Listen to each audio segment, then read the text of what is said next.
Look at that.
G'day and kia ora.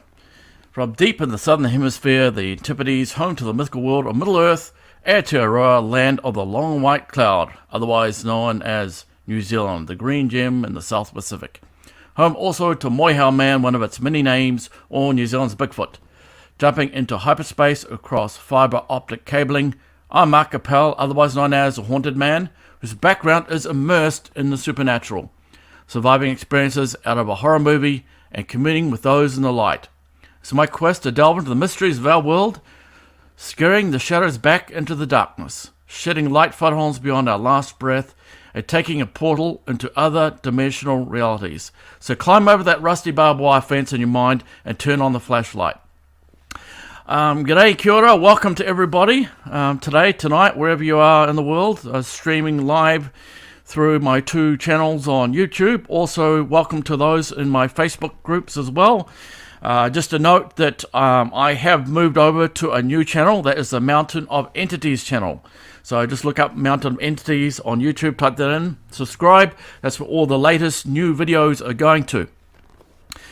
So, Bigfoot or Sasquatch, the mysterious hairy hominid that we've heard of, roams apparently in the forests of the world.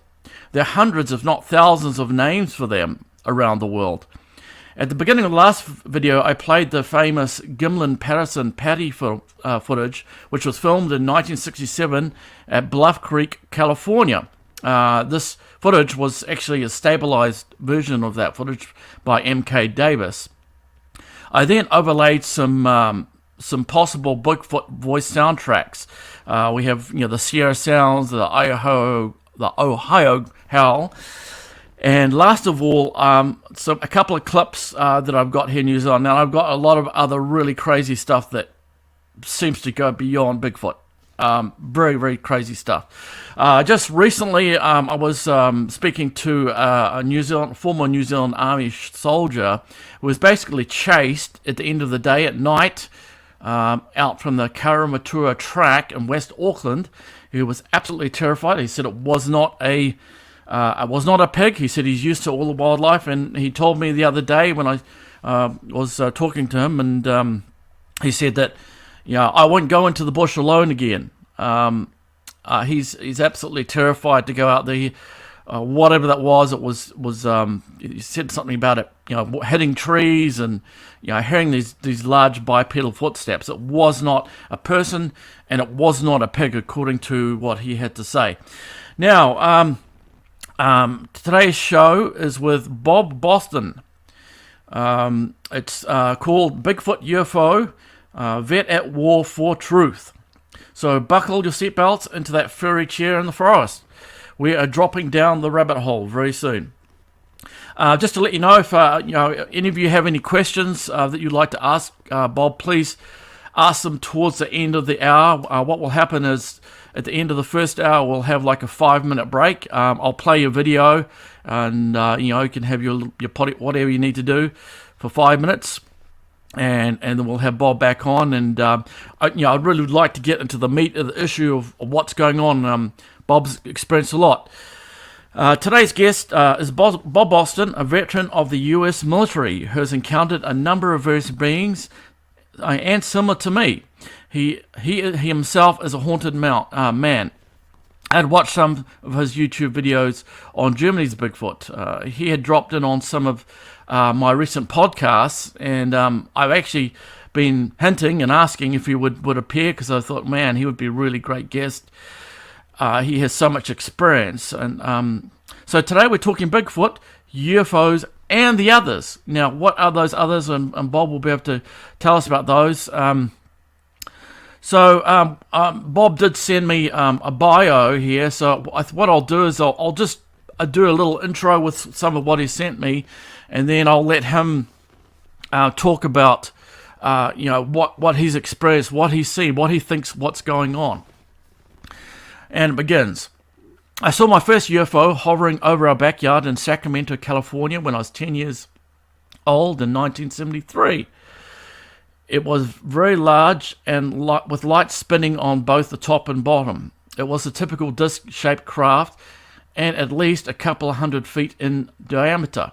When I bolted inside the house, completely in hysterics, my mom asked what was wrong, and I told her. She looked out the back window and also saw it. That night was the first time that I experienced sleep paralysis. By the time I was 13 years old, we had moved from California to central Illinois. My first experience with an unseen entity, presumably a ghost, since my mum and I, excuse me when I say mum, because we used to say my mum and I were walking around in an antique shop. I was pushed extremely hard in the back, and I flew about 12 feet and landed on my face. This freaked me out. I got up off the floor, ran to my mum, explaining to her what happened in a loud and animated voice. She basically told me to quiet down because people in the store started looking at us. But we never spoke of the incident again. Shortly after, we moved to a different house that was haunted. In the corner of my bedroom, I had a Gibson acoustic guitar that would play notes in the middle of the night while I was trying to get to sleep. I eventually gave that guitar to a friend, but he never had any issues with it. On occasions, I'd seen shadow figures in the dining room and would often hear footsteps upstairs in my parents' bedroom while I was home alone. My mum had told me that she had had several incidents in that house also. At 17, after graduating from high school, I enlisted in the army, and after training was stationed near Stuttgart, Germany. The haunted stuff began again. The military base had been a Nazi airfield during World War II. It had also been a transfer station for some of the Jews that were being taken to the concentration camps in Eastern Europe. One of the forms of duty that would have to do is called CQ, stands for Charge of Quarters. Basically, your job was to sit in the office and stay up all night and man the telephones in case we were called to war. And at night, we'd hear steps up that sounded like a woman's high-heeled shoes. The steps would look back and forth from one end of the building to the other. but all four doors were locked. It would prevent any live humans being able to do this. I kept looking up the staircase to see if I could see anything. One time there was a lady in period clothing standing on the landing looking directly at me. I ran out of the building and stood the rest of the night outside, just outside the door, listening for the phone to ring. But I wasn't going back in that building. In 1991, after Desert Storm, I finally got out of the army. Several of my friends and I planned a hunting trip in the coastal mountains of California. I heard what sounded like scratching on my tent wall next to my head. I opened my eyes and looked where the scratching was coming from, and it appeared to be a very large finger right in front of my face. I started to raise up my sleeping bag when suddenly the corner of my tent was grabbed and I started getting dragged at a high rate of speed up the hill next to the tent. Within a matter of seconds, I let out a scream like a little girl, and it released my tent and ran off into the darkness. When I got out of my tent, I realized I was up on the hill above our camp, and me and my gear and tent had been dragged about 50 yards off into the forest. I could see down and watch my friends getting out of their tents. We didn't know what it was, what had done this, and we took turns doing guard duty that night. So this was the start of Bob's rude awakening to the world of Bigfoot. And he's sent me a bio with a lot of his sightings and experiences with Bigfoot. He has had a number over the years. So what I'd like to do is introduce him and have him talk about those in person. So let me bring in here Bob. Welcome, welcome, Bob. Hi, how are you, Mark? Pretty good. How about you? Doing better than I was yesterday, so that's a good thing. Well, that's good to hear. I feel really bad. I know you're having some health problems, so I really appreciate you taking the time to speak to us about what you've experienced. Bob, can you tell me, what other Bigfoot encounters have you had? Just go at your own pace. I'd really like to give the mic to you and just have you talk about what's happened to you. What do you think that's going on, and why do you think you've been singled out? That is an absolutely perfect question. Why was I singled out? And that isn't something that I know. When I was over in Germany, in fact, that was one of the things that I was doing. I was talking to other people that had multiple experiences, especially for those that didn't ask for it. I certainly didn't ask for it. I did everything from what is your blood type to where did your parents have? I mean, there were so many different questions on this poll that I put together to try and see if there was some kind of a similarity between all of us, and I couldn't find anything. I literally could find no pattern whatsoever at all. My mom's side of the family were literal hillbillies from eastern Tennessee, and I don't know, for whatever reason, a lot of this paranormal type stuff has kind of infiltrated my mom's side of the family. So I don't know if that's has to do with it in my case, but I spent from like 13 to 17 years old out in the forest with in fact, even before then, before we moved back to Illinois, did a lot of camping and staying up at a friend's cabin when we were kids, riding motorcycles and stuff up in the mountains, and I never had anything. And we used to, when we were 16 and 17, we would do Yosemite. And we would hike the entire John Muir trails. It took us 15 days to make the entire round trip.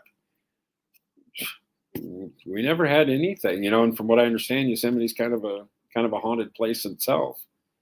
So yeah, none of that ever happened until I was 28 years old when I'd gotten out of the Army, and when my tent got dragged, that was the first time anything like that had happened outdoors.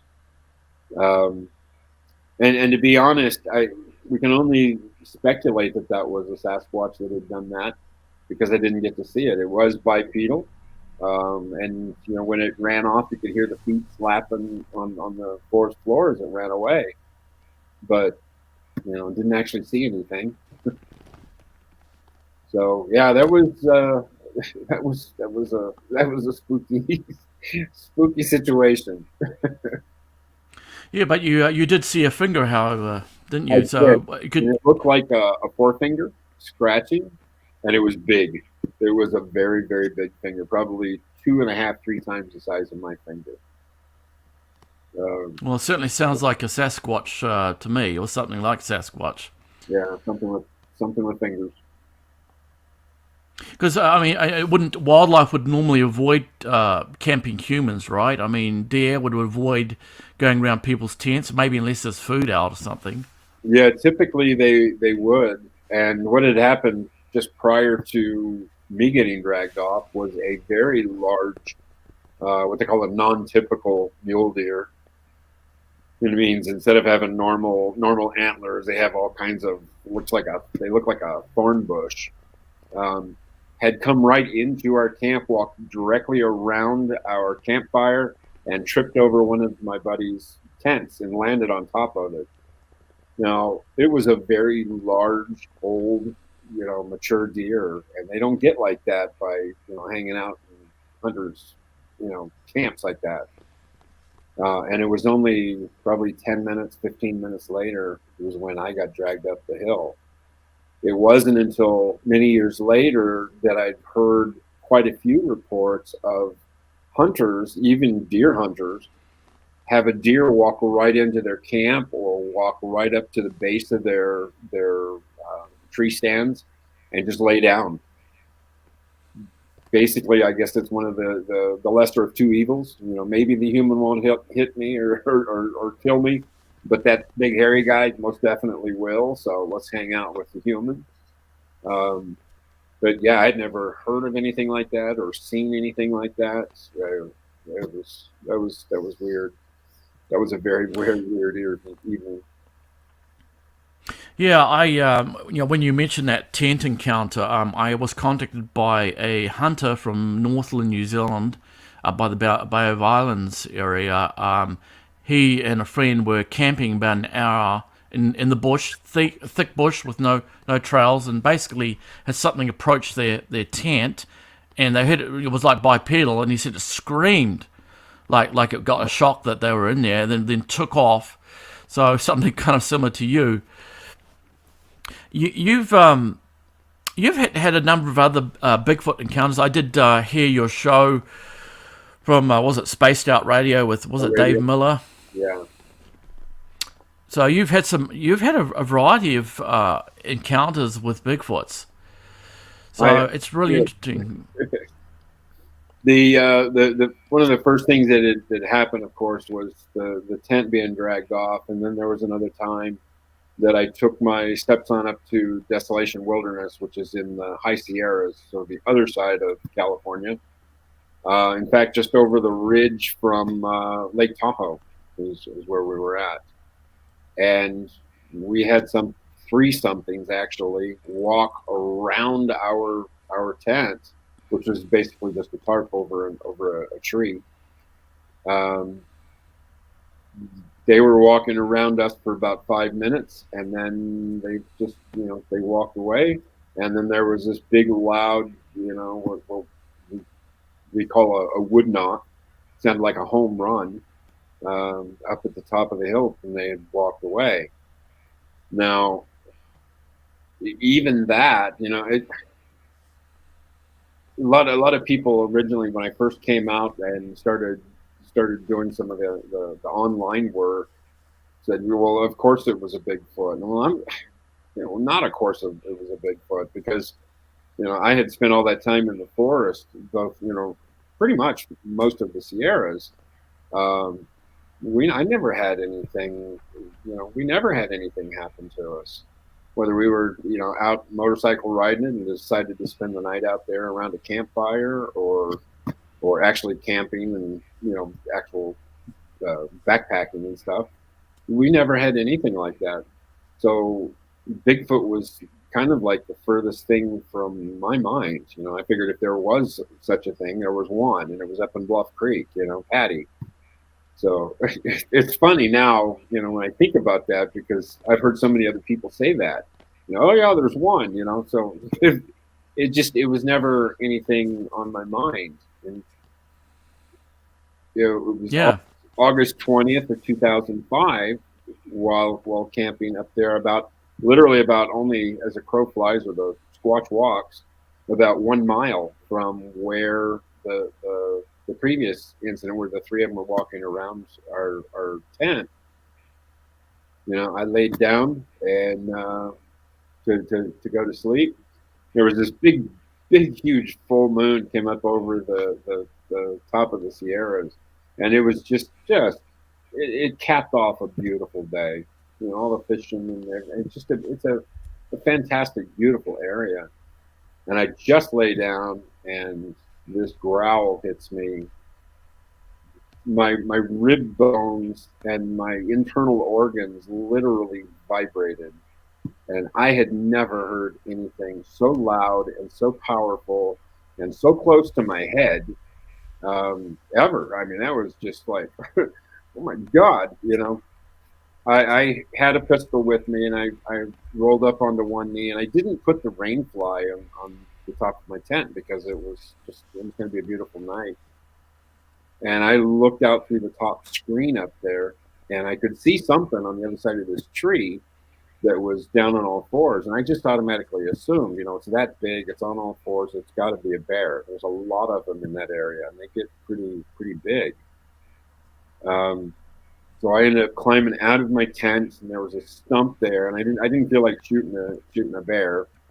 Chances are the gun that I had with me wouldn't have done the job.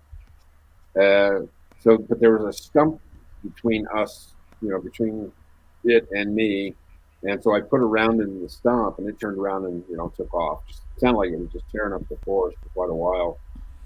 And I ended up grabbing my tent and moving out of the way, and we ended up finding this little area. It was like a notch out in the whole area is just big, huge slabs of granite. And there was this one part where the granite had broke, and I could tuck to myself down inside this little shadow area. And that's where I ended up spending the night. But for most of the night, there was sticks breaking. There was rocks being thrown in the creek that was right next to me. You know, it was just going on, and I'm trying to sit there to think, what is wrong with this bear? You know? Yeah, bears throwing stones and breaking sticks. That doesn't exactly make sense. Stones, you know? But at some point, I ended up falling asleep, and it was 4:40 in the morning. I remember because I checked my watch. It's one of the old Army things that I still do to this day.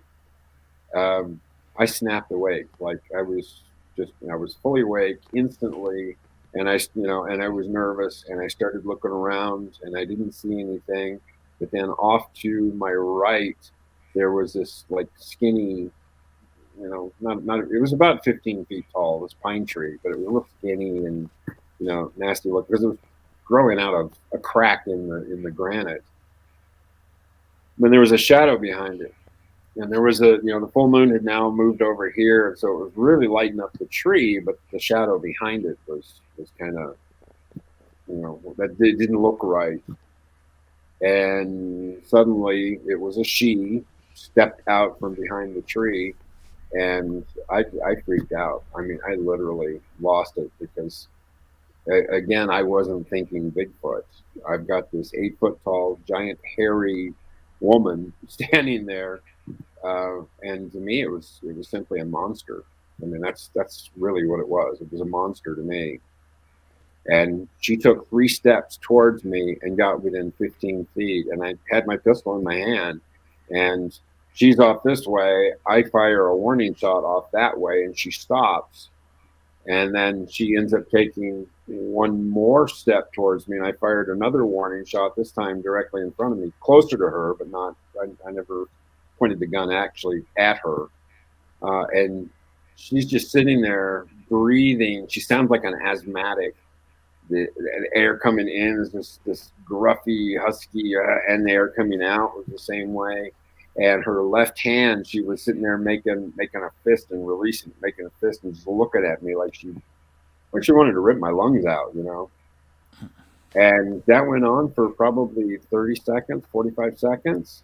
And then she stopped and she looked off to her right, you know, directly in front of me, and looked back at me and did this huff sound, and then turned and walked in that direction, and just like disappeared. You know, it was a full moon. All that granite was it's really white. It's a white granite, and she kind of like walked back by this big boulder and just kind of like just dissipated, just disappeared. You know, at the when time, you say I was thinking she just like, you know, walked into a shadow, but who knows? How would you describe her? I mean, like her eye colors. The eye color was kind of like an orangish, like the color of I guess a baboon or you know, one of those creatures. It was really pretty iridescent orangish color. Her skin was like the color of a Hershey's milk chocolate bar. And the hair was a little bit lighter than that, but also brown. So she was like completely brown. Was, you know, if the sun hit her right, would there have been kind of a reddish orange? I don't know. Well, all I could see was brown.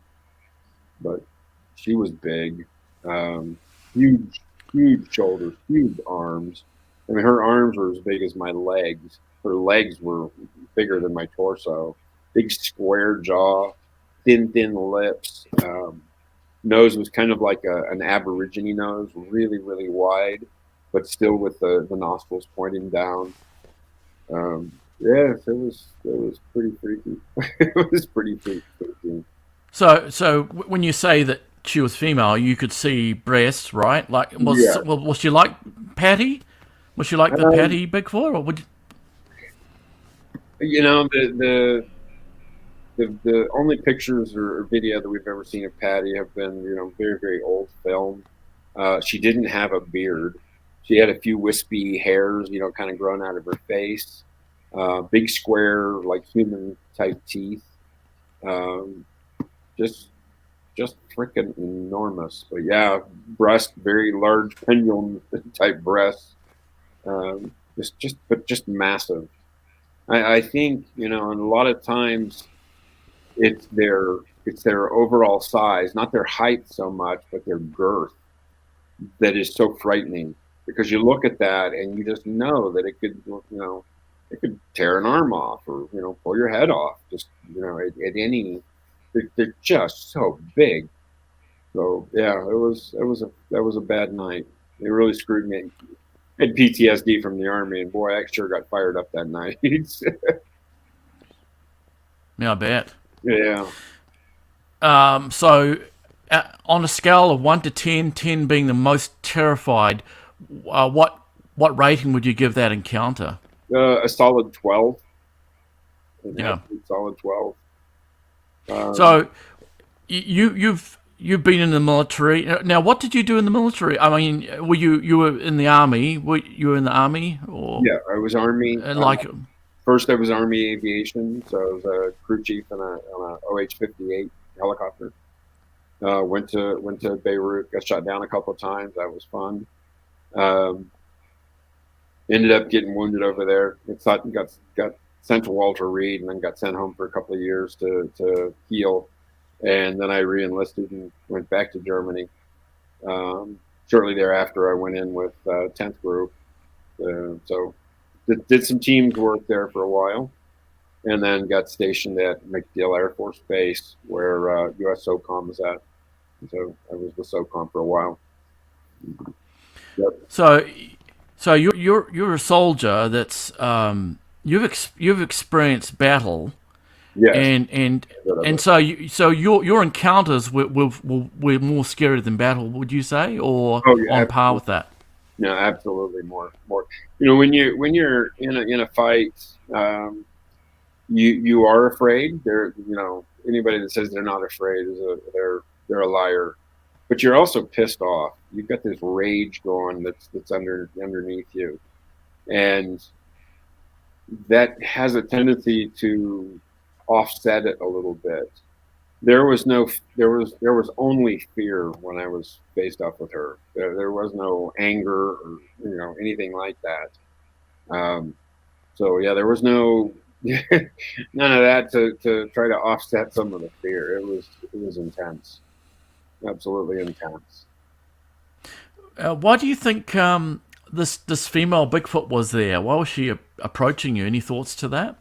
I honestly I have no idea on that one. I know that area is it's thick with Bigfoot sightings. That whole area up there in the high Sierras, um, especially when you start getting into Snow Mountain, or not Snow Mountain, that was the other one, Desolation Wilderness, and up over the top of the Sierras down towards Lake Tahoe. There, and then on the eastern side of the Sierras to the south towards Bridgeport down along 395, some of the, the majority of the sightings come out of that area. I wish I had known, because I would have probably gone somewhere else, for a fishing trip. But yeah, there's a lot of them there. And I was actually in an area that was there wasn't any, there were no other people around there. The majority of the people start up at Wright's Lake, and they hike up to Twin Lakes, Horsetail Falls, and stuff like that, which is further up the hill. And I ended up making a turn as you start up that trail, but then I made a turn to the left to get towards where all the falls were, the waterfalls, because I was fishing for brook trout. So there was nobody else around. And there wasn't even any, things like occasional little pieces of trash or anything like that in the area. They would say this is some place that people go to. No, I just didn't feel like walking all the way to the top of the hill because it was already getting, kind of late in the day. So I could, as I started walking up there, I could hear the waterfall. So I just made the turn and went in that direction. It's called Emerald Pools or something like that. Enchanted Pools. Something like that. I haven't been up there since then. So that was 2005. I wasn't going back. No. Yeah. So, yeah, that was kind of crazy. That was kind of crazy. But, Yeah, that would be quite terrifying. What you experienced. What have you learned after all these encounters? I was never really, afraid to the point where I was after this of anything really. And it got to the point when when I got home, I tried to take a nap, and I kept waking up in cold sweats and screams, and my wife was like, what is wrong with you? What happened last night? And I'm just like, nothing, because I didn't really know how to answer that question yet. That went on for a good 2 months, and then for another 4 months, we had dogs, and we would take them out at night, and I wouldn't even take the dogs out at night unless I was packing a heavy duty firearm. And we lived nowhere even near this area. I lived kind of pretty close to San Francisco area in what's known as the Delta, the San Joaquin River Delta system, which there's a lot of swamps and stuff out there in that region as well, which come find out they like. But it basically got to a point where I was either going to figure out what the heck had happened to me, what it was, and try to overcome this, or I was going to eat my gun or something, because I couldn't continue to live like that. It was a friend of mine actually that lived across the street. He worked for Verizon cell phone, and he maintained their cell sites. And a lot of those, or in fact, all of those, are out in secluded areas, usually on top of hills and such. And when I told him what had happened, that I'd been accosted by this, giant female monster up in the Sierras. He goes, "Oh man, don't worry about it. It's just a Sasquatch. They just like to watch." I'm like, "Yeah, well, this one didn't just like to watch, it growled." So yeah, it was. Yeah. At least I had, after he told me that, and it took some convincing. At least I had kind of a starting point, so I started looking online and talking to other people that had experiences and had sightings, and that got me on the road to recovery, to the point where after 2 years I finally went back out into the woods with a partner, armed to the teeth. I mean, it was that's probably about the third most powerful country in the world when I stepped out of my truck. It was crazy. Yeah. Do you have any advice for we do have some people online here who have had some encounters, Bigfoot-like encounters and other encounters. Do you have any advice for people that are going through PTSD, how to deal with that, how to cope, how to find some sort of equilibrium from such event? There is only one way to deal with PTSD, and that's to talk about it. Preferably with other people that have had the same situation, have gone through the same thing. That's the only way to deal with PTSD. It's even dealing with PTSD from the military. The only way to deal with it is talking to other soldiers that have been through it. You speak to the head shrinks, and they'll. Some of them have been through it, and that's helpful because at least they know where you're coming from. But it's just a matter of continually getting it out, talking about it, talking till you're blue in the face, talking about it. But if you don't, it has a tendency to build up. So, yeah, that's it. You have to talk about it. As far as doing field research, the problem with Sasquatch is we don't know the true nature of them yet, and that there's a lot of theories out there. Some of them are believed to be gospel truth, most of them aren't. But whether you're going to do field research or not is up to you. There's too many of us that have gotten sick from being near them, and whether it's them or whether it is something that is also there with them, again, we don't know yet. But I can tell you that being exposed to extreme high EMF and RF, radio frequency, is not healthy. I mean, it really is. And RF is like standing in front of a microwave oven with the door open. It's not good for you. In my case, it was my heart. Other folks have popped up with cancer. Other researchers have died for no apparent reason. So yeah, whether you're going to do it or not, I did it for 15 years, and I ended up with a triple bypass. So I don't know. It's interesting that you mentioned that. The people that encounter UFOs, some of them experience adverse effects from the EMF or the radiation or whatever's coming from these craft. Some people are really adversely affected. So I wonder, could there be some sort of connection there? I have often wondered that, and some folks do believe that.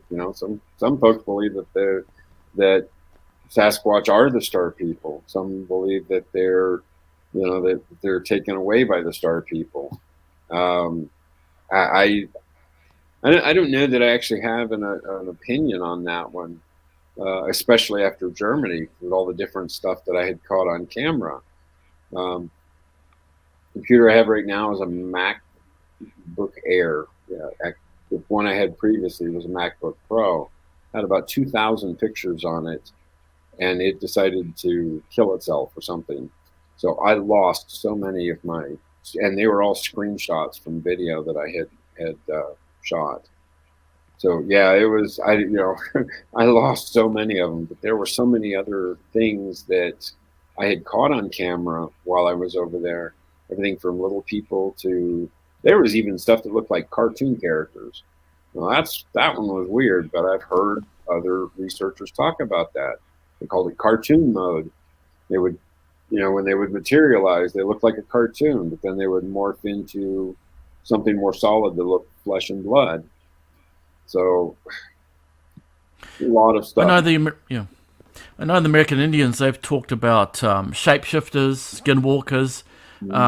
Sometimes some of these beings that predator-like beings that might be semi-transparent. Yeah. There was a recent documentary put out by David Pilates about the missing 411 who talked about the hunters, and Pam McElby, Bruce McElby's wife was a hunter, had Yeah. experience with something up on one of those deer stands, something that was semi-transparent, like a predator-like. Now, it's funny that we talk about this kind of stuff. I had been approached by something that I could not see out in the area where all the stuff was happening to me. I had the bipedal approaches, I had the wood knocks, the stone clack, the voices calling my name, the footprints, the samurai chatter, and then I even caught on camera stuff moving trees, some of the interaction, the typical interaction people can get when they're in supposed Bigfoot areas. I've caught something with a very big set of lungs responding to me. And they actually, I noticed, Bob, they like to mimic humans. Yeah. Like, Yeah. I've had words, I'll say a word, I record a lot of what I do now. I will go back on the audio track and they will actually repeat the words that I say. They'll be captured as EVPs, or I might even hear these voices. You've gotten those. I got quite a few of those in German, EVPs, in about 6 different languages. Oh, wow. Yeah. The pixelated, like, things like that. I've seen those a couple of times when I was over in Germany. Thank God I never saw them in the U.S., or you wouldn't get me out into the woods again. It makes me wonder sometimes where they get their movie ideas, because Predator came out a long, long time ago, and yet here is this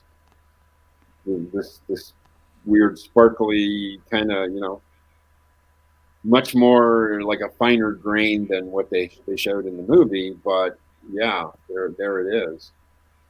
So I had seen those.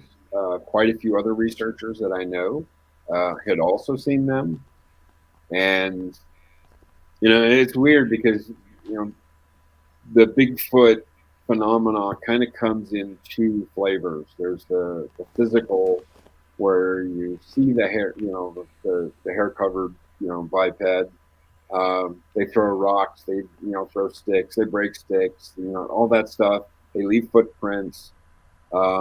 That's like the physical Bigfoot stuff. And then there's the stuff when things happen, like a tree is being shaken and there's nothing there, or something walks right up directly to you and there's nothing that you can see. And I honestly, I think that Bigfoot themselves, and this is just my opinion, I think they kind of get the bad rap that they are the ones that are necessarily doing the cloaking. In fact, one of the photos I sent you was of the Sasquatch from Germany that I called Big Red, and I caught him out in the open, on camera, out in the open. And I had walked down through these trees down into this dry creek bed, and that's where I caught him, up there on top of the hill. So apparently I walked down, he walked up, and I caught him in the open. But then something that had not been there before, that looks like a smudge on the film, stepped in front of him and was covering most of him except part of his shoulder and his head. That smudge, it's when it's a screenshot, it looks like a smudge. When you're looking at it in person, it's the sparkly, pixelated, invisible beings, and one of those stepped right in front of him, blocking me from getting his entire, body on camera, sitting up on top of that hill. So, like I said, some people think that that Bigfoot can cloak, and maybe, again, like I said, we don't really know the true nature of them. But at the same time, I've seen these other things actually turn themselves into what kind of looks like a Sasquatch, but more smoky, more like a shadow figure. And I've seen quite a few of those out in the woods in Germany again. So, and then they follow you home. So that gets more fun. yeah, that's a lot of fun. Yeah, I know what you mean. I had poltergeist activity occurring after I went out to that area. Amazing stuff occurred, and so what happened in your home after? Was this after like a Bigfoot encounter? When did stuff start following you? Yeah, I did a series. It was a 3-part series called West Creek, and West Creek 2 was when I got yelled at, screamed at, I got zapped. Got it all on camera. That was great. But then, as at the end of the day, I was gathering all my equipment up, packing it up into my backpack, and I turned around real quick to grab another one of my cameras to put it in the backpack, and I got hit in the head by an orb. Like right there, boom. That's like having a really bad roommate in your head, akin to actually being possessed. But it was something that took a period of about 30 days. But it got to the point where it was like I could see into their realm and ours at the same time.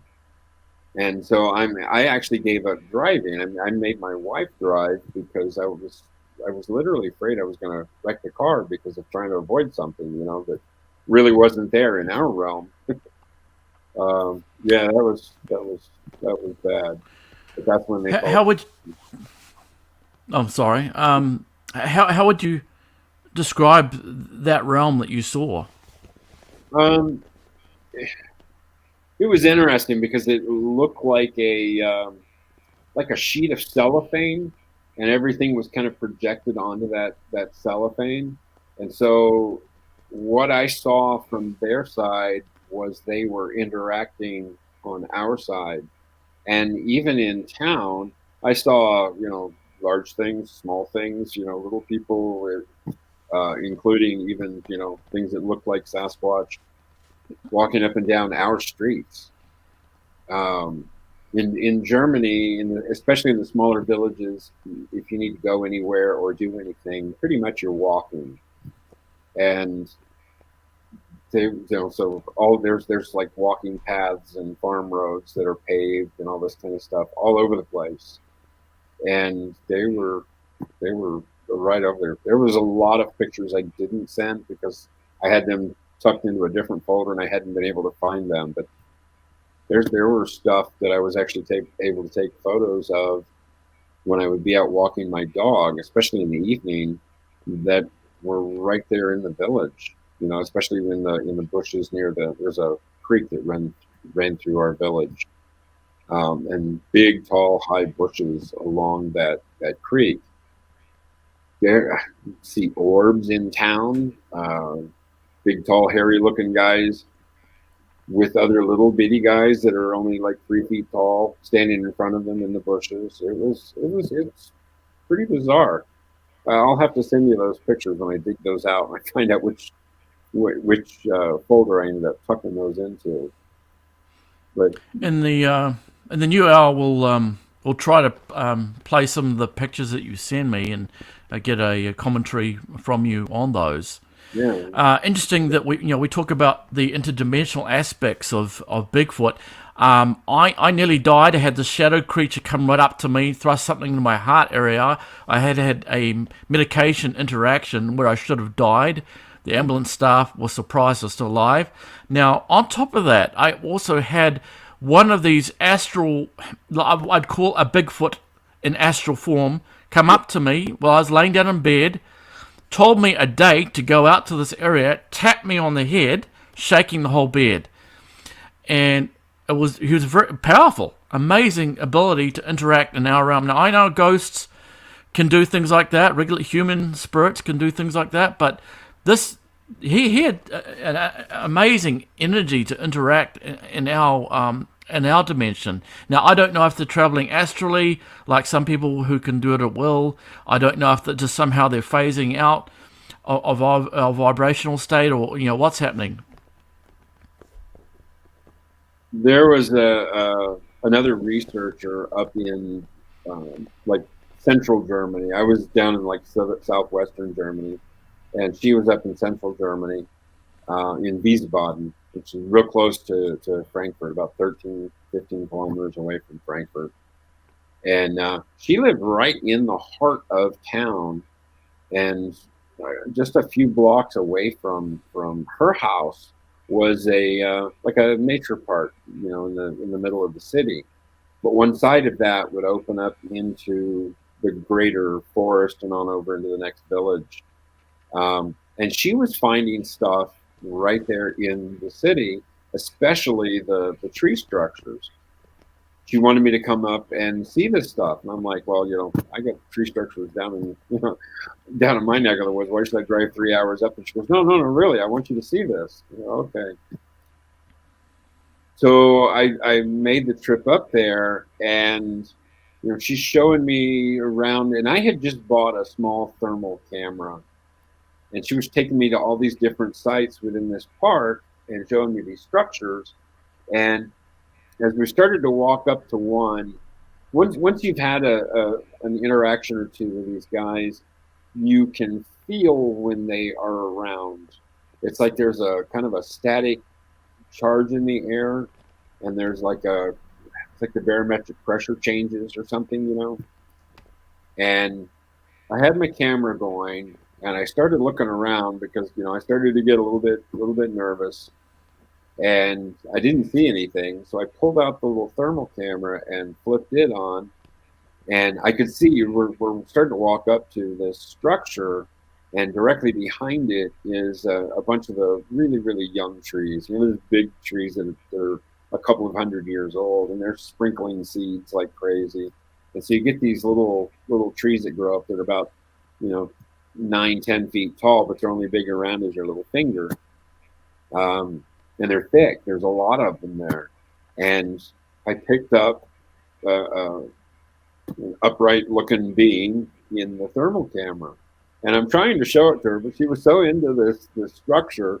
I was like, okay. And so she showed me this structure, and I keep looking at this thing, and it's like walking around through this stuff, but I can't hear it. I can't hear anything. I can't see anything, with my regular eyes. And she goes, oh, and I want to take you to this other one over here. I'm like, do you see this?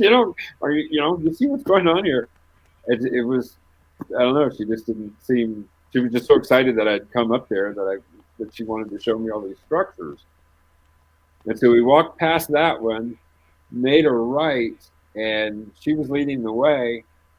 And when we made that right, my back was to those tall, skinny trees, and I got tapped right on the head about 4 times, like basically like a grandfather would do to a little 4-year-old, pat you on the head.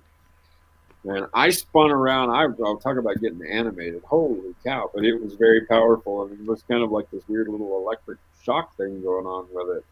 That was in it.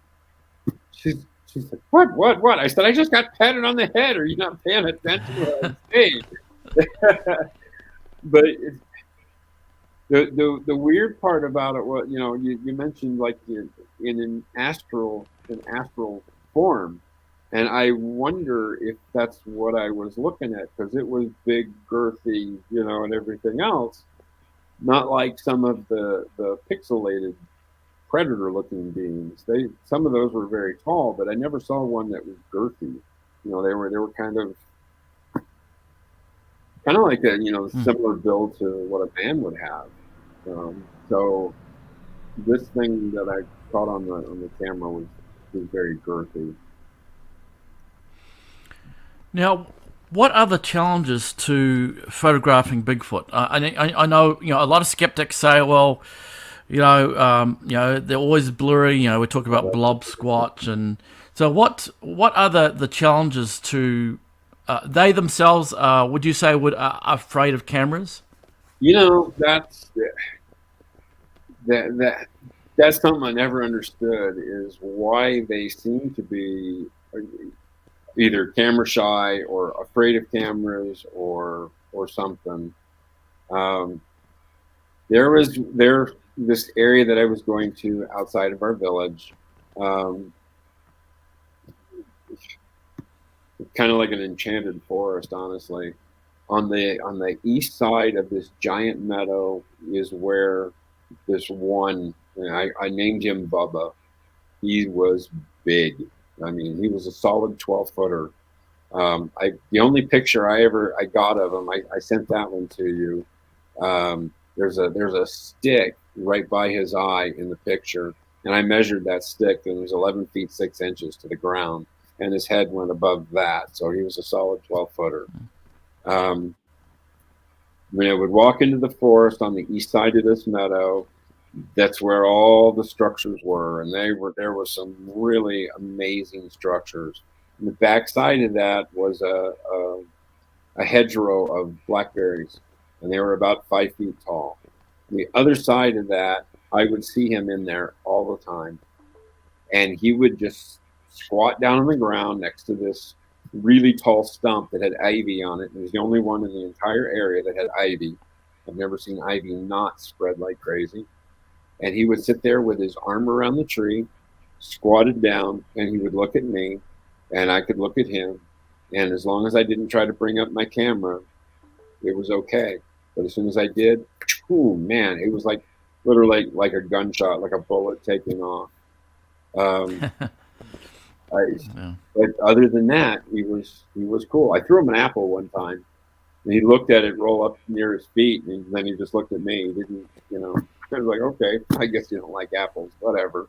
But yeah, he's the only one that I ever encountered that seemed halfway peaceful, I guess, or you know, he certainly wasn't the angry kind. But the last time I went out to the field, I just had my fourth surgery on my chest, and I was out there. That meadow is actually an ancient battlefield from when the villages used to fight each other. So I was out there doing some metal detecting, and I just looked over there. I was done with field research because I'd gotten so sick so many times, and I just decided, you know what, I'm going to go say goodbye because I'm getting ready to go back to the States. And as I walked up there, I could hear voices, one male and one female voices, but I'm not seeing anything. But it was in right at the separation line where the meadow becomes the woods. And I walked in there, and the voices behind me were mimicking.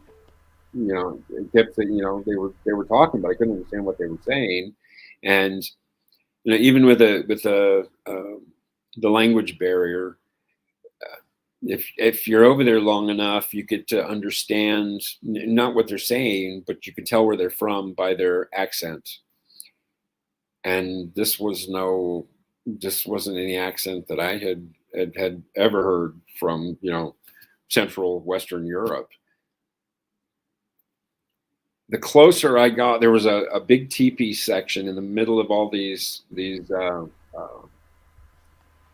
structures, and the closer I got to that teepee, the more insistent that the voices were coming from behind me were like, you know, don't go up there. What I'm assuming they were trying to say, and I would stop and I would turn around, hello, hello, hello, you know, and eventually I would get a hello mimic back. but it was a mimic. I could tell it was a mimic. Anyway, I could feel that Bubba was off to my forward right. You could hear branches and stuff being broken and footsteps off to my left. But basically, I was just, saying goodbye. I was leaving. I'm going back to the States. Sorry, I hadn't been out to see you in a year because of the heart. And I got this thing. I heard one other researcher call it an infra thump. It was like a huff sound came from where he was at, but it hit me, it seemed like a ball of energy about that big, directly on the heart. It's like being punched in the chest. And I went, whoa, okay, time to go. And normally I had like 4G service in that section of the woods, and I had zero service, literally until I stepped out of when my foot touched the grass of that meadow. Suddenly I had 4G again. So that's RF doing that. Yeah, so there's some sort of strange effect where devices might not work, like your camera might freeze up. Now, that can happen during paranormal investigations too. Yes. Supernatural activity can affect that. So that kind of supports, especially in areas where you've got no, big electrical outlet or transformer or, or unnatural EMF going on there, or lightning or anything like that. Okay, folks, Bob, we're going to take a 5-minute break here, so just hold your questions. We'll get to some of your questions in the next hour. We will also go to Bob's, try to bring up some of Bob's pictures he sent me, so we can talk about that as well. So stay tuned, folks, and hold on there. We'll be back in 5 minutes.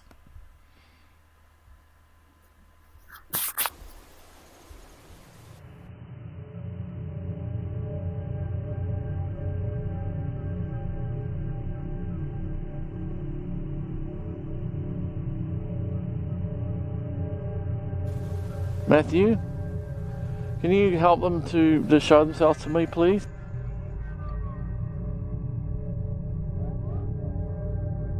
Here's some objects that I've captured over in Hui, Auckland, around that area. Now, one of them is obviously an insect. You'll see soon a insect flying, and you'll see the wings as I slow down the footage and zoom in.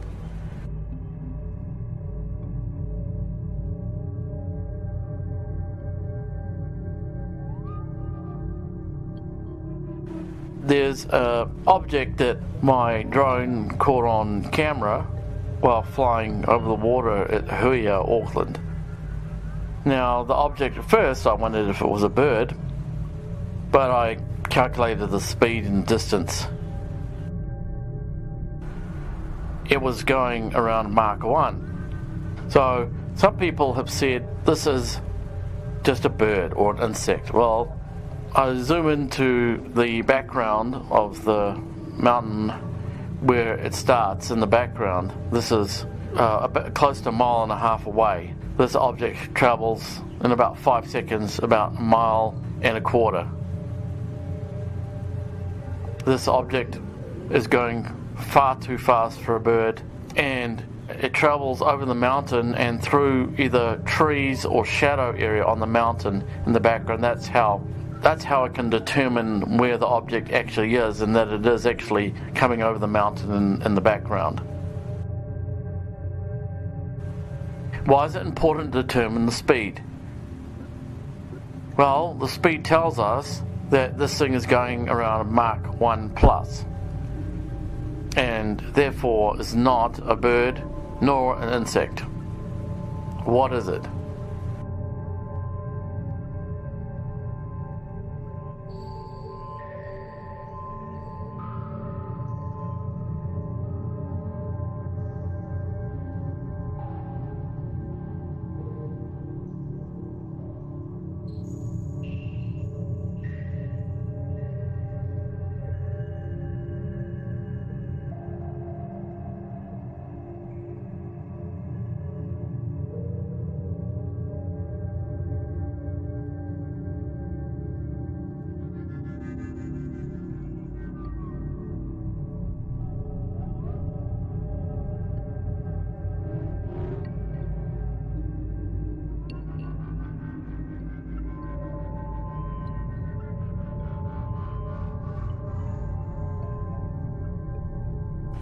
By definition, it is an unidentified flying object of unknown origin. It's also traveling too fast for any drone. This object also has no sonic boom, completely silent.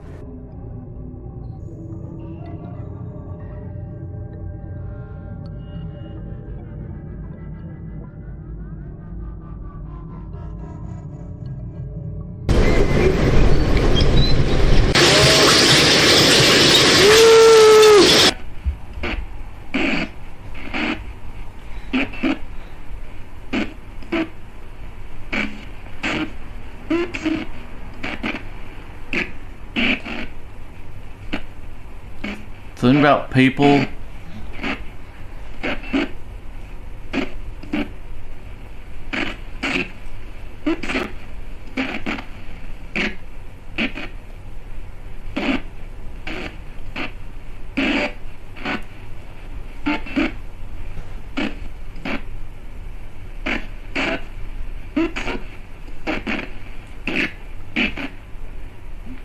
About people accepting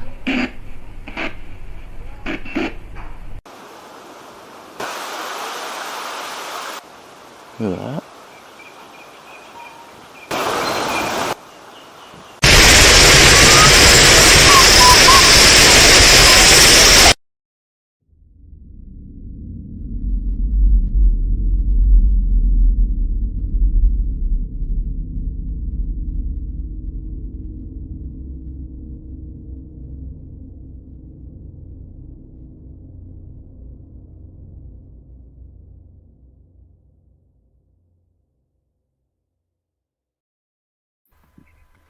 Okay, welcome everybody. We are back. Well, what did you think of that little anomaly that I caught, my drone camera caught, traveling at 1400 kilometers an hour? This is just outside one of my research areas where I'm getting all these voices, hearing this strange voice, except the Bigfoot people, big people. Some of these voices are calling my name. This is really, really bizarre, folks. So we're back here with Bob Boston. Thank you so much for your time. We've got some pictures here to show everybody, and I'm gonna. Sorry, folks, I'm not used to doing putting pictures up while having a guest, so we're gonna have a go here, and hopefully we can get it to work. So let me just fingers crossed that it all works. So okay, it's not exactly acting the way I want it to act. So let me just try this here. Okay, there's me. So, all right, just see if we can get these pictures up here. Well, let's see if we can. Maybe I'll just bring them up here and see what happens. Yeah, unfortunately, this I'm having problems with it displaying pictures. It's what it's doing is it's treating it as a background and not as a picture. So I'll see if I can. What I'll do is I'll just take us off the video, right, and then I'll force the backgrounds to come up. I'll go through these images, and maybe Bob, you can talk about some of these afterwards. So I'll just bring them up and just hold on there.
Okay, so we've just played some of Bob's pictures which he supplied.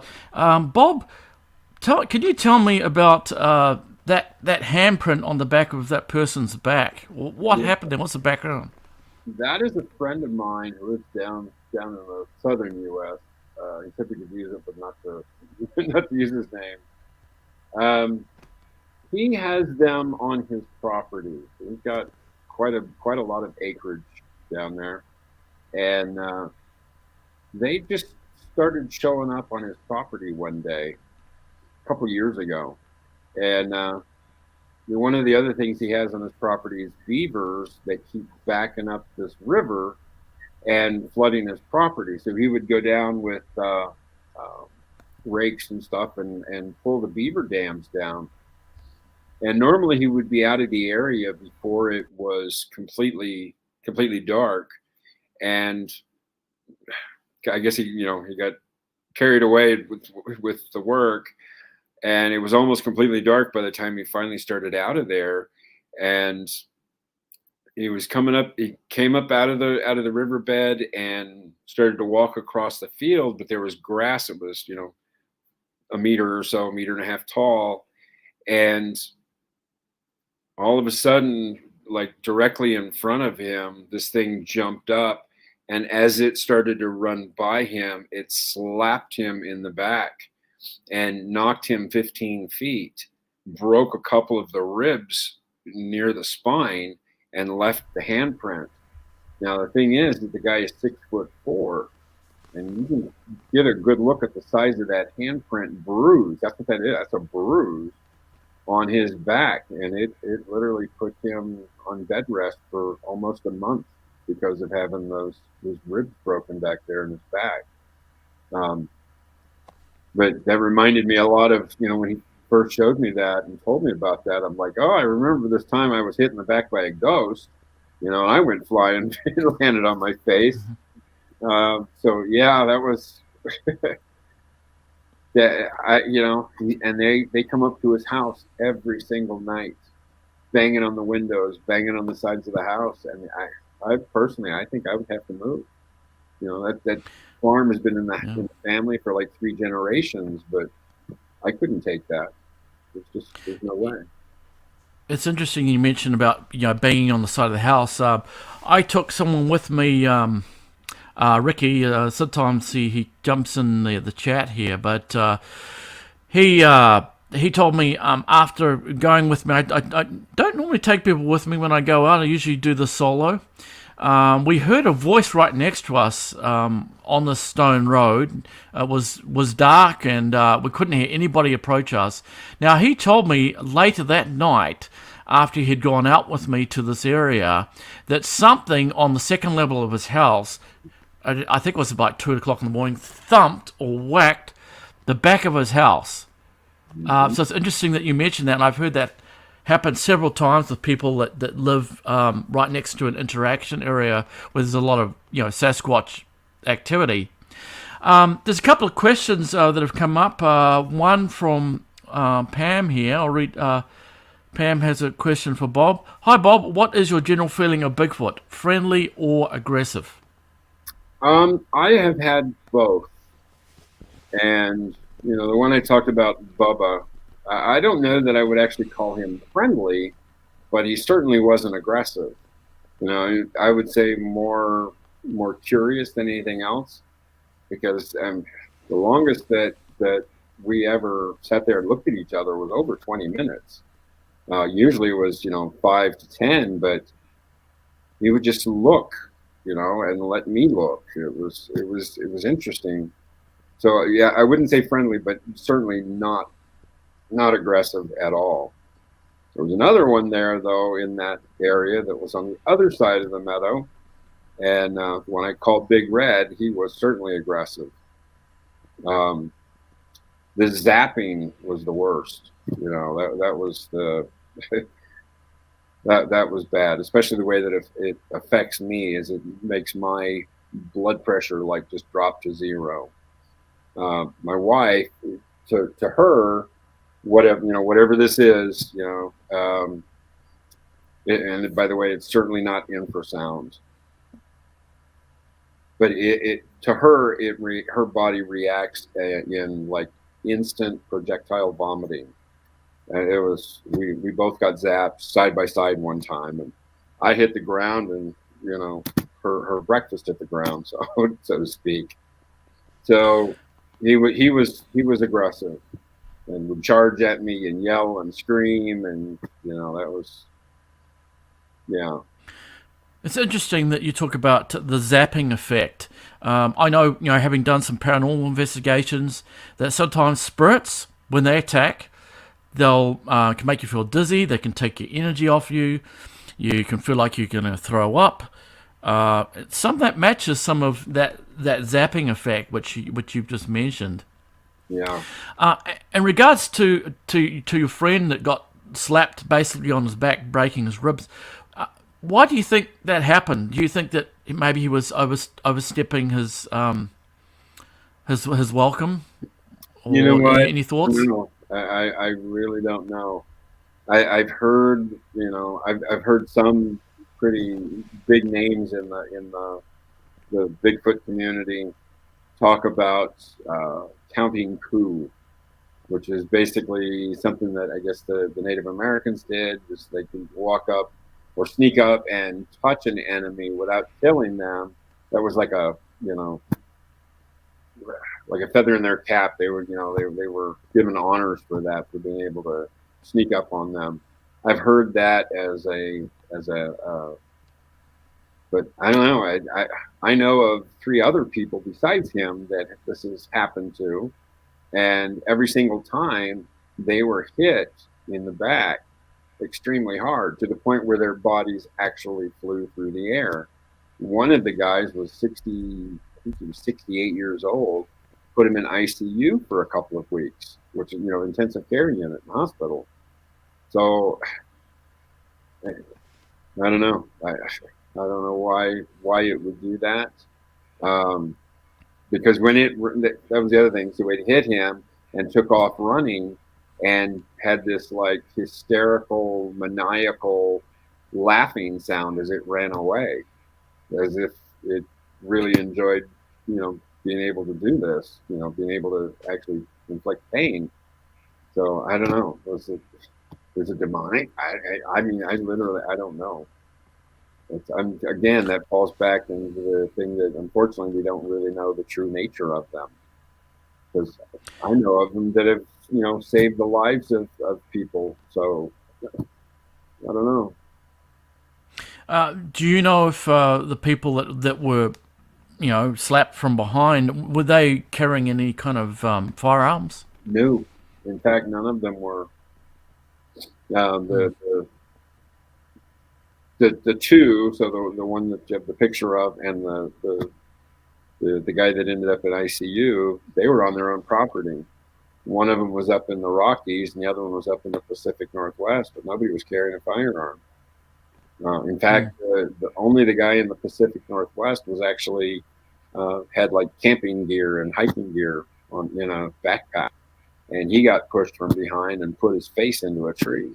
So, this makes me think about, there's a man by the name of Dean Harrison of YowieHunters.net. He's a researcher. He researches the Australian Bigfoot, or the Yowies as they're known.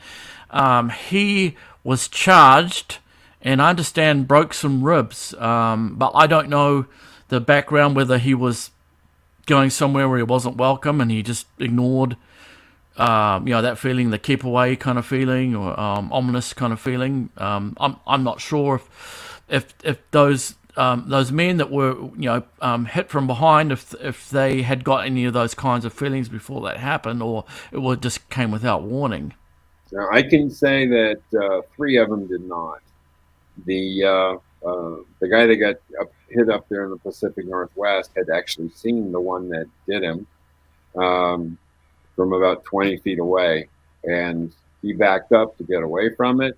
It stayed put, and so he backed up and was leaving and stepped back out onto the road when it charged and hit him. So, okay, we have another question here. Okay. We have a question from Maggie. Did Bob feel the orb that pushed into his head was to help or neutral? What, if any, was the purpose does he feel that happened? It's interesting. Honestly, I think that was a kind of like a retaliation for going into that area that I had gone into. It was weird because I felt it go in too. It felt like it had some mass and weight to it, but it felt kind of like almost like a puff of air about the size of a baseball that hit me in the forehead. So I kind of freaked out on that one. The very next morning, though, I had a spot in my vision on my right eye, about 6 feet out, and so wherever I looked, this black dot about the size of maybe a silver dollar was in my vision, and I didn't know what the heck that was. But as that 30 days progressed, it got to the point where no matter where I looked, there was like a Sasquatch, either in a just like an outline of one, or God, there was even one that was shaped like a mud puddle out on the farm road, which is asphalt. It looks just like a Sasquatch. And everywhere I looked, there they were. It was. I could send you that picture too, the mud picture. That was during about 2.5, 3 weeks into this. So yeah, I think that was actually retaliation. I had gotten yelled at, I'd gotten screamed at, I didn't leave. I got zapped, I didn't leave, but I kind of wasn't really capable of it that time. When I would get zapped, my head would it was like scrambled eggs. I couldn't tell you left from right. It was terrible. I got screamed at repeatedly, like roar scream from the top of the hill, but because my head was so messed up, I thought it was like, an 800-pound woodpecker up from the tops of the tree. I literally kept looking up. Later, after my head had cleared up, I watched that video again, and it's like, oh my God, that screams from the hill right above my head. So yeah, that was weird. But yeah, I think that's exactly what it was. And the further I went down that creek bed, the more intense everything got. So yeah, I think it was retaliation. Okay. Do you think there's a connection between Bigfoot and UFOs? Now, the reason why I asked that question is when I went to Skinwalker Ranch, the outskirts of Skinwalker Ranch in 2013, I went there to film UFOs. I went there with all my paranormal equipment, my night vision cameras, my SLR to do star-lapse photography. I went there for UFOs. Instead, I have this like Bigfoot-like encounter with something through a heavy rock that hit right next to me. My girlfriend at the time it was like an explosion. And then again in 2017, I went to the outskirts of Mount Moihau, which is in New Zealand. When I returned to New Zealand, I went there to film B-roll for my documentary on New Zealand's Bigfoot. And I was there, and I noticed this strange sphere up by Mount Moihau there, and it just faded right out in front of me. And I was going to get my camera. I couldn't get my camera out fast enough. It was one of those moments. I was really frustrated. But later, I caught these smaller craft, and some of you have seen the footage from some of these little sources moving around Mark 3. And the reason why I say Mark 3, I know, is I can take measurements through Google Earth. Some of them were going behind the foothills there, the foothills of the mountain there, showing that they were indeed not an insect or a bird. They were indeed trailing. One of them does a mid-air flip at Mark 3. Oh, so I'm getting all this other stuff. So I'm wondering myself, and plus I'm getting all these other craft flying over these areas, and these voices calling my name. I'm starting to question myself. Am I seeing things? But my cameras are picking them up. My microphones are picking up these voices calling out my name. They are mimicking me. They are making they're having a good time because they know that I yell calls, Bigfoot calls, to get responses. Sometimes I do get that, and this is in areas where people don't normally go. I generally avoid public areas. Right. You may have heard one of the audios I just played that said, "Mark, woo!" The voice responds. I mean, this is so bizarre. And I can actually hear some of them. They're right on the edge of the bush. They're watching me. I can feel all these eyes watching me. And not only I picked up that, I picked up an attempt to abduct me. And basically they said that we can abscond you. We can take you very quickly. They talk about craft. They talk about there's a ship, go to it. I picked up all these very strange voices. I'm starting to, question my sanity. That my electronics are picking up the stuff. This is not normal conversation that you can hear from hikers. They're talking about things that would be illegal to say to other people. Some of the connotations are quite sexual. They say that you come in doubt. We're not going to kill you, Mark, using my name too. So, do you think, Bob? Do you think there could be a connection between Bigfoot, aliens, and UFOs? Maybe, maybe. Because that the only experience that I'd had with the UFOs was when I was young, and seeing the big one in the front yard or in the backyard like that, and then the few others that were like flying by and stuff like that. Me and my best friend watching when we were younger. But I've never, no, actually there was that one time at CERN. So where I lived was 45-minute drive or so from CERN. And I have a friend that lives nearby, and I went down there, and I did see a UFO that was like down in a canyon. So there was this big meadow that went, sloping away from the trail that I was walking on. And then there was forest, and then there was a big deep canyon. And this UFO goes flying by really, really slow. And then it stops, and there is a light that comes down out from underneath it. And then there was probably 7, 8 of these guys come running up out of the woods, and immediately they went into this meadow, but then they started skirting around the edge of the tree line and started throwing things at me. But I was like way out of range. So were they trying to pick them up? Were they dropping them off? Yeah, I don't know. But that was the only time in all the years, my 58 years, where the two were together. A UFO and Sasquatches. So yeah, I don't know if they were dropping whether they were dropping them off, trying to abduct them, or I don't know. I know some people believe that they are. That's just not something I really ever gave much, dedicated very many brain cells to.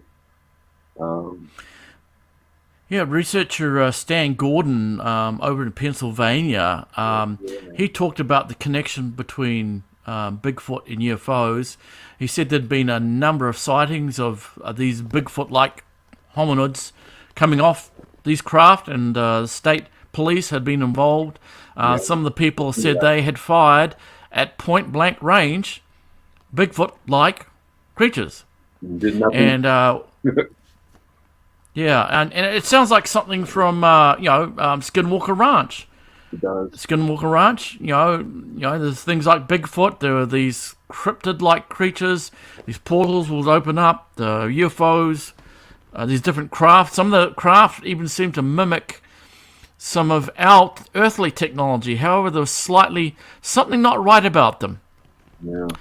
And I wondered, after going to the outskirts of Skinwalker Ranch, over there in the Uinta Basin, there's a lot of open space around there, and I know people over there had sightings of Bigfoot, and even the police, the local tribal police, the Ute police, had actually chased Bigfoot running over people's roofs. This is something like out of the X-Files. But I wondered to myself, these giant hominids, how on earth could they hide themselves? without going through a portal, or how would they hide themselves without going into another dimension? I mean, yes, there is patches of trees around there, but there's a lot of open space. So I've sort of wondered that in the back of my mind, like, occasionally people do have experiences with, Bigfoots in open areas too, not just the forests where they're normally associated. There's a kind of a theory in the Bigfoot community that is, I would say that it's probably developing right now. The predator looking things are the ones that are taking them in and out through veil, interdimensional. But I've seen a couple of photographs of portals opening up. In fact, there's one guy on YouTube. I wish I knew what his channel was. Goes through a portal, spent some time in there with a video camera, and then came back out. The way I look at it, lucky the door didn't close, but yeah. So yeah, that's too many of these predator things are being seen, and typically they're around whenever an actual hairy, we would consider a flesh and blood Bigfoot is actually being seen. Usually they're really close by, as well as other little things and things that look like, grays and all kinds of stuff. So, but that again runs back to, do we know? We don't truly know the nature of Bigfoot, because too often there's both the physical stuff as well as the paranormal stuff that seems to be taking place at the same time. And so, yeah, I experienced. I was just saying, I've experienced a lot of what's called the woo supernatural aspects of Bigfoot, and that's what I've really struggled to try and understand what's going on. Pam asked a question here: do you have continuing activity at your home? Right now I'm living in an apartment. I'm on my way out of here. I'll be moving here in another month or so into a house, but this apartment is haunted. So yeah, it first started out with feeling something walking behind my chair, like right back here, or I would start to fall asleep and I'd have my arms up here and then feel something grab my arms, like it's going to pull me back out of the chair. A couple of times I've seen shadow creatures back in my bedroom. I have one of those trash cans where you get near it and it opens the lid for you.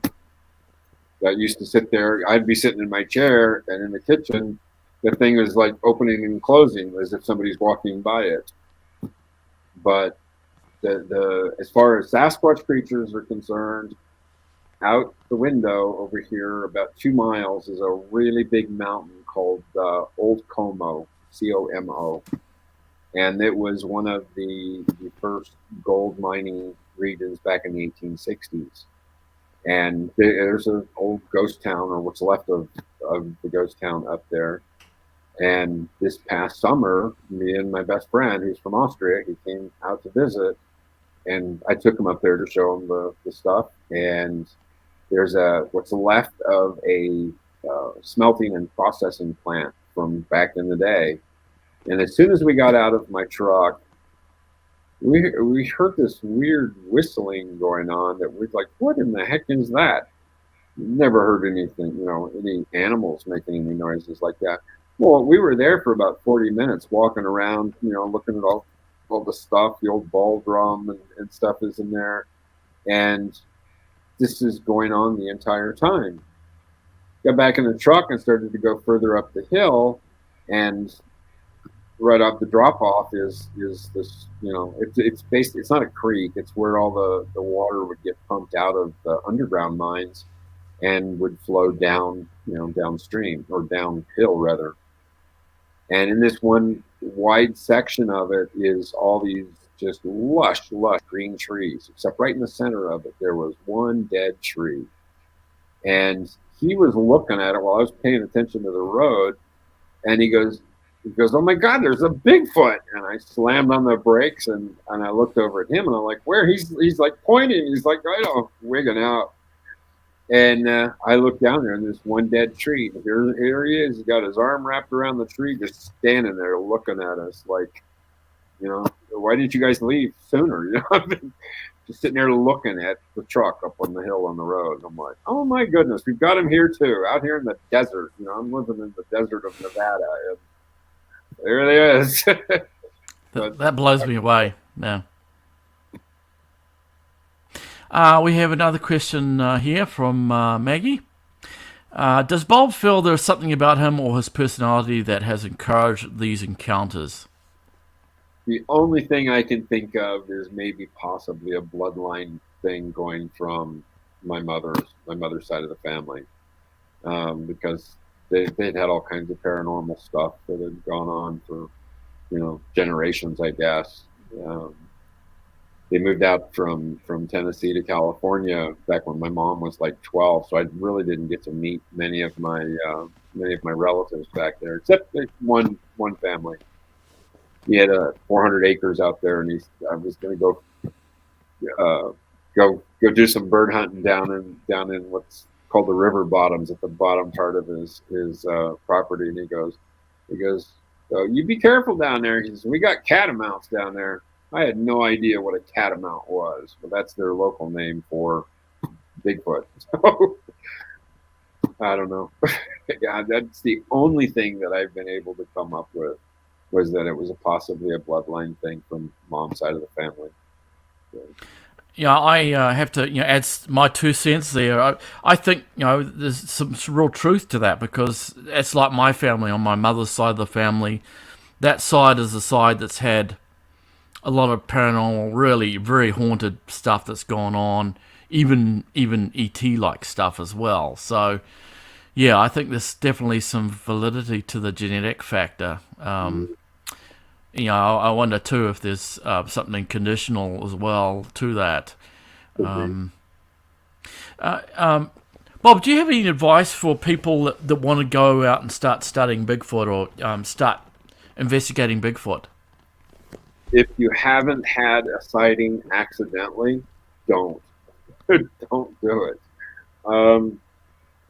When I had that face to face, the other 2 incidences, the one where the tent got dragged and the one walking around my stepson and I camped at night, those, there was no answers to that, so it was like, it was one of those things that it's a curious thing you don't have answers for, and it just kind of goes in the back of your head, and it's not something that you think about until you end up with a face-to-face. And every person that I've ever, other than seeing one, way in front of them cross the road in front of their car,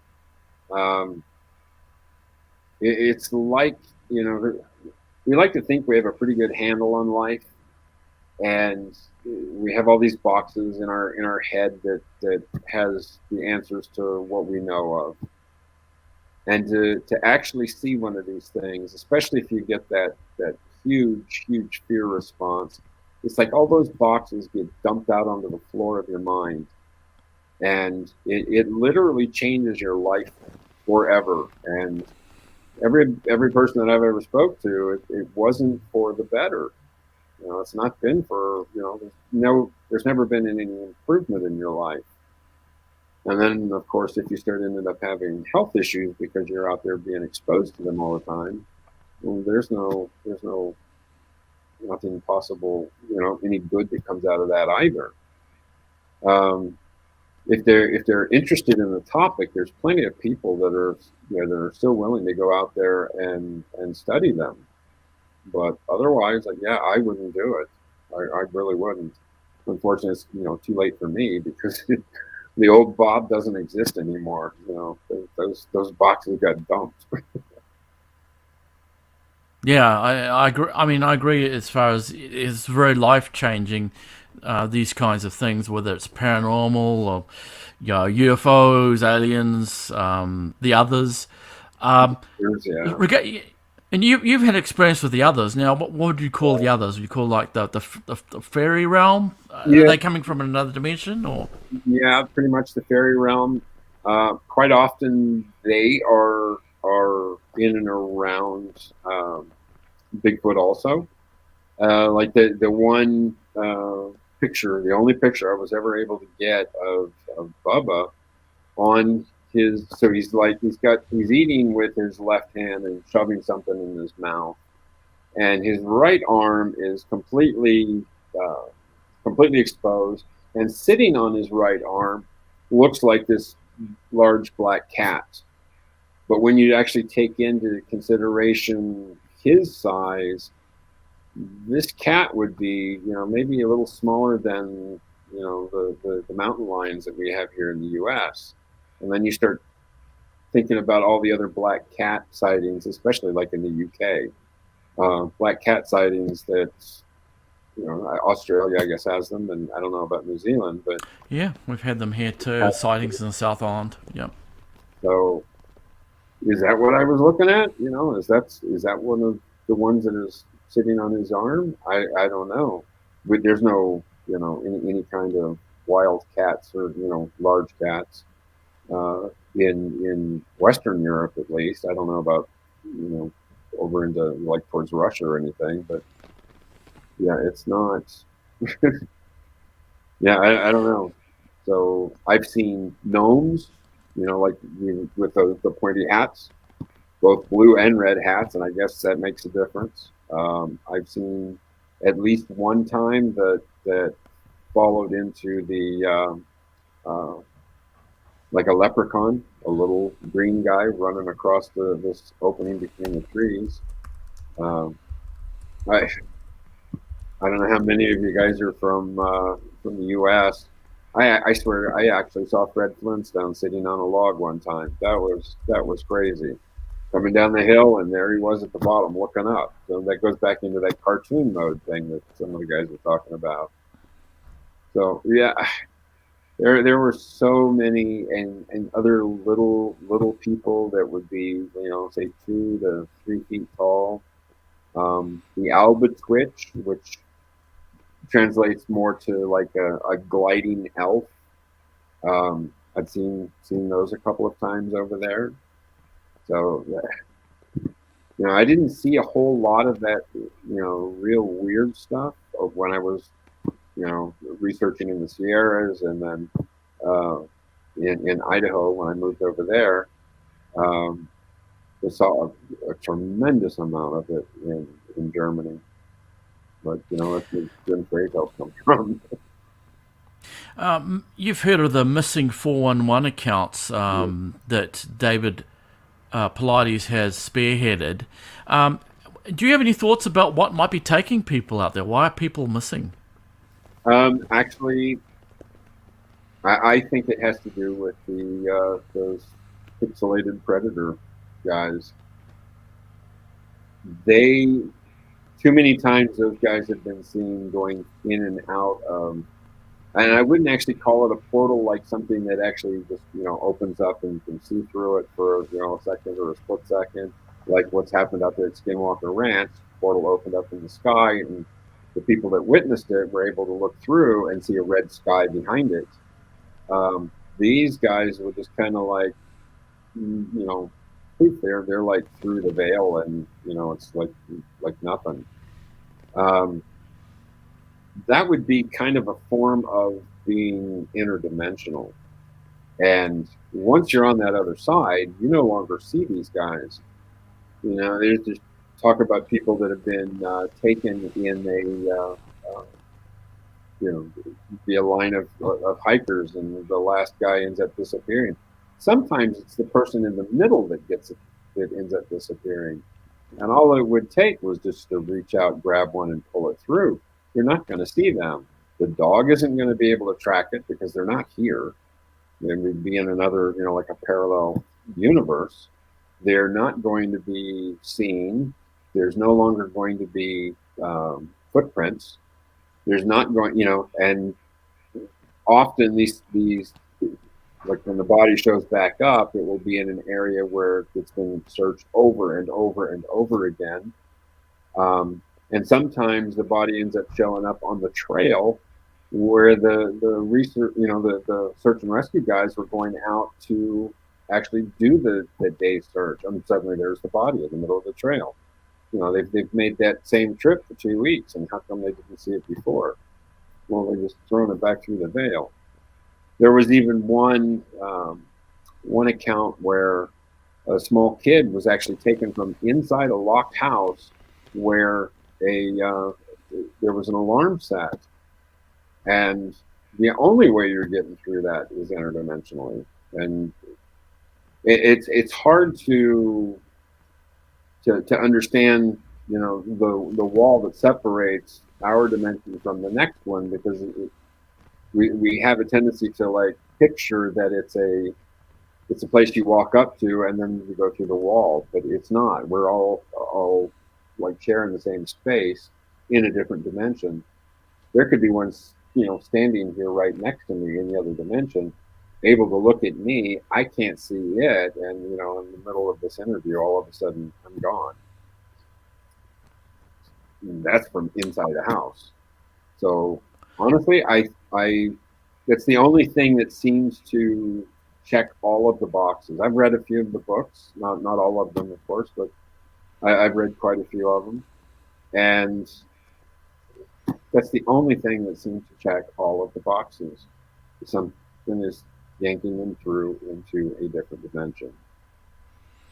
So. Well, we've all heard of the alien abduction phenomena, where people get removed out of their houses, have experiments done on them, eggs removed, fetus removed, sperm. I've even got crazy recordings regarding this. So maybe there's some sort of alien aspect to this that's going on out in the wilderness as well, just like in suburban areas where people are being taken. And I remember Dr. Barry Taff wrote a book called Aliens Above, Ghosts Below, and he mentions a case of a lady that he knew. I think he went out with her, and she should come back from these abductions and she'd be bleeding, and she eventually disappeared, and no one knew what happened to her. So I wonder if there's a connection there. I know Dr. Kathleen Turner had talked about, some people talk about, there's a very positive aspect to, contactees. Some of the contactees seem to have very positive, and then others have, very negative or in between experiences. So, I think we would all rather beat the nice preliminary ones out there. It'd be like one of those things. I want to see it, way down the road in front of me, crossing in front of the road while I'm in my car. Although that didn't work out too well for Betty and Barney Hill, did it? So. Yeah, it's like if they want you, they'll get you somehow. Yeah. I don't know if I've ever heard of anyone getting taken from prison. I don't think I've ever heard of that. Hey, there you go.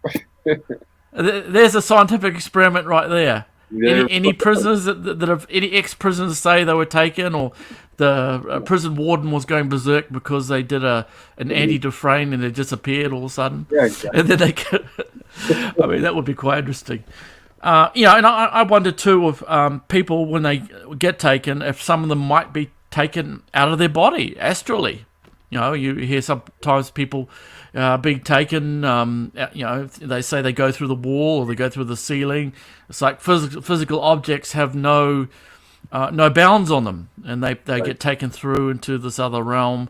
I've definitely floated out of my body, and when you start going into that other realm, those other dimensions, things take on another perception. Yes, like there may be a being that right next to you that you couldn't see when you're in your body. You might start hearing some of the voices of these other beings. They might start sending messages to you too. It may not be spoken messages. It may be just thought to thought kind of thing, telepathic kind of communication. Mind speak is something that's really big in in about half of the Bigfoot community. And while I've never actually had words, develop in my head, I have on a couple of occasions had pictures that during an encounter. Um, the first time that ever happened, I was like, "What?" It was up in the Sierras. All of a sudden, I get this, this image of like a video running in my head of a big male Sasquatch, just like yelling and screaming at me and my research partner, and that was strange. By the time we got to the truck, there was another one coming down the hill behind us where I had parked. Yeah, that was a crazy day. That was a very crazy day up there. Yeah, I have to say, listening to your story, Bob, that I've probably had more of the positive aspect of Bigfoot. Having my life saved and being comforted when I went in hospital and for some serious. I've had more of but I definitely, all this stuff was happening through major life changes that would probably, really affect people in a very bad psychological way, very bad family drama, relationship drama. But these beings have, and they basically invited me out. So I think there's different ones, just like there are people, different personalities. Just like there's people that are serial killers that live in humanity, hide amongst us. Yeah. There's humans that you'd be happy as a friend. There's others you won't trust. I don't think Bigfoot's. The Bigfoot people are an exception to that. Yeah. However, I believe they're highly intelligent and that they have abilities. How do you feel about we're getting to the point we've only got a few minutes left. So, Bob, is there anything you would like to say to people? Would you like to share a channel too while you're at it? Well, the channel is just Bigfoot in Germany, back home now in Nevada or something like that. It was for 6 years. It was just Bigfoot in Germany.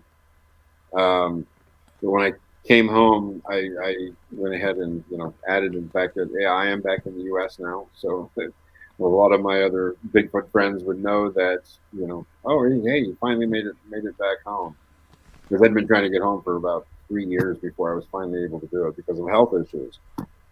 And you would think I would have learned and decided to stay out of the field for a little bit, at least to the point where I could heal. But yeah, so that's the name of the channel. It is Bigfoot in Germany. Back home now in Nevada. I think the majority of the videos that I had put up there that I'd actually uploaded. I know a few of them got deleted during inactivity or something, according to YouTube. They'd pulled a few of them down. But it seems like the majority of the ones that did get pulled down were the ones that really had some pretty good close-ups and stuff like that. The West Creek series is up there, and if you go to West Creek 2, put on a pair of headphones and start listening at about 13.5, 14-minute mark, because that's when just before I start getting yelled at by Big Red. Sounded like a like when the sound of a deaf person when they try to actually speak out loud. It sounded like a drunk deaf person yelling at me, and then all this weird owl hooting sounds that was being wrapped around me in 180 degrees. But unless you're wearing a decent set of stereo headphones, you won't get the. But if you do, you'll end up dizzy. It's really weird. And then shortly after that, I got zapped, and the rest of it was just me, kind of acting foolish because my brains were scrambled eggs. But then, of course, I get Big Red on camera around the 31 minute mark. And you're able to see, where I had come down through between the trees. and then turned around and looked up, and there he is. And then there's that, it looks like a smudge because it's at a distance, but it was one of those pixelated, predator guys just standing there in front of him. One of the picture that I had sent, he's looking at me. Big Red is turned around looking at me. They've got this kind of a grayish tan colored face, and of course he's the reddish orange. But the smudge that's in front of him looks like it has hair, and all done up in a hairdo and everything else. So when you get to that, I know. Hit pause, zoom in on it, and like, holy crap, there he is. Yeah. So. Yeah, I just looking at the pictures that you supplied, it was pretty strange to see, like the top half, kind of like almost like motion blur at the top, and yet the bottom part was static. Yeah. So what do you think's happening there? Is that just another dimension that you're capturing, or what? There. All right. So that's the one where the blasting like smeared through the middle of it this way, going horizontally. That one picture where there's a red circle around what looks like a mantis alien guy wearing a robe. He's leaning up against a beech tree just looking at me. Something that happened like repeatedly over and over again. Anytime something was either just got on camera or was about to get on camera, something would come streaking past the lens, relatively close too. Sometimes I could actually hear it.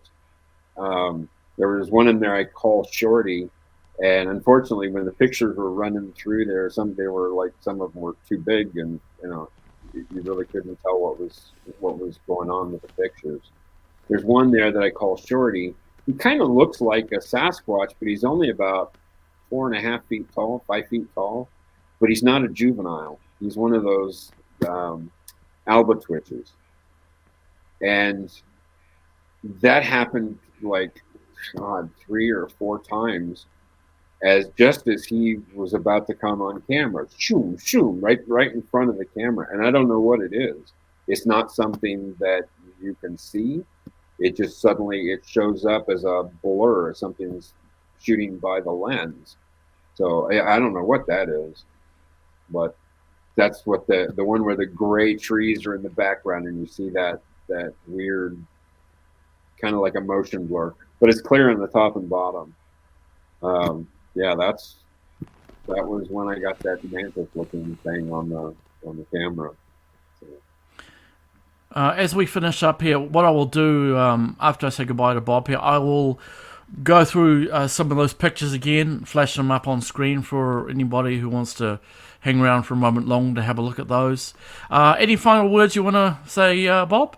Other than, I really enjoyed your work. The first one of your videos I saw was when you were at Skinwalker up there up on the hill. Was it UFO Hill or something? That was the first thing I had seen, and then the red lights that went shooting by you, and then when you down inside the mines and stuff. Because I'm an old miner.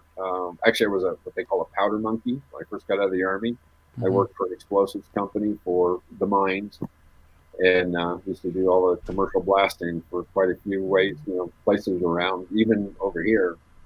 So yeah, I've enjoyed your work for a couple of years now.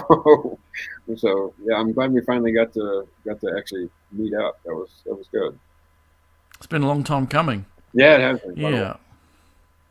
Well, thank you so much for taking your time to speak to all of us, myself and my subscribers. So check out Robert's channel. What's your channel again, please, Robert? Bigfoot in Germany, now home in Nevada, or something like that. Okay. Yeah, cheers. I might actually go back to Bigfoot in Germany, so it'd be easier for everybody. So yeah, it's not like I'm going to the field anymore over here. So everybody, Bob's having some health challenges, so send any positive vibrations, prayers for him, help him through life. No, it's horrible stuff to go through. So, he's doing this when he's not in the best condition. So I really appreciate him taking this time to talk to all of us. And I think I speak for all the people in the chat. So thank you, everybody in the chat, for following us. Subscribe to Bob and subscribe to me. Like, share, subscribe, comment. I try to answer people's comments as long as they're not rude. There's enough of that after all. We don't need any more. Yeah. Makes it hard. So thanks again, Robert. All the best to you. And I'll catch you in the future, my future podcasts. Thanks, Have a Mark. good one. Take care. Okay, everybody. Thanks again for coming in here. And I will flash up some of these pictures as we close out. Thanks so much. I'm Marc Coppell, the Haunted Man.